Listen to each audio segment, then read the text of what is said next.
নমস্কার, আমার নাম অনুস্মিতা। আমি 2 পড়ি। আজ আমি বলতে যাব কুমারপাড়া গরুর গাড়ি।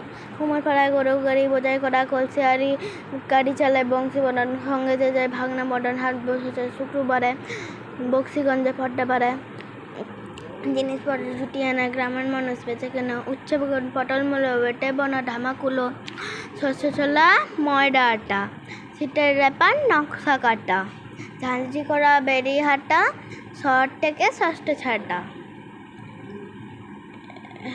কলসি ভরা এখো ঘুরে মাছি জট বেড়াই উড়ে দাঁড়ান আমার মনে আছে, আমি একটু ভুলে গেছিলাম।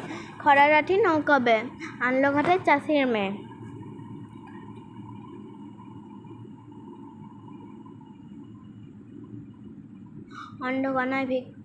অন্ধকন্যায় পথের পারে গান শুনিয়ে ভিক্ষে করে, পাড়ার ছেলে স্নানের ঘাটে জল ছিটিয়ে সাঁতার কাটে। ধন্যবাদ আমার এই ছড়াটা শোনার জন্য। পুরোটাই শুনবেন, তাইলে আমার মনটা তো খারাপ হবে না যারা শুনবেন না। ঠিক আছে, সবটাই শুনবেন, লাইক আর সাবস্ক্রাইব শেয়ার আরও করে যাবেন। Tata, bye bye, take care.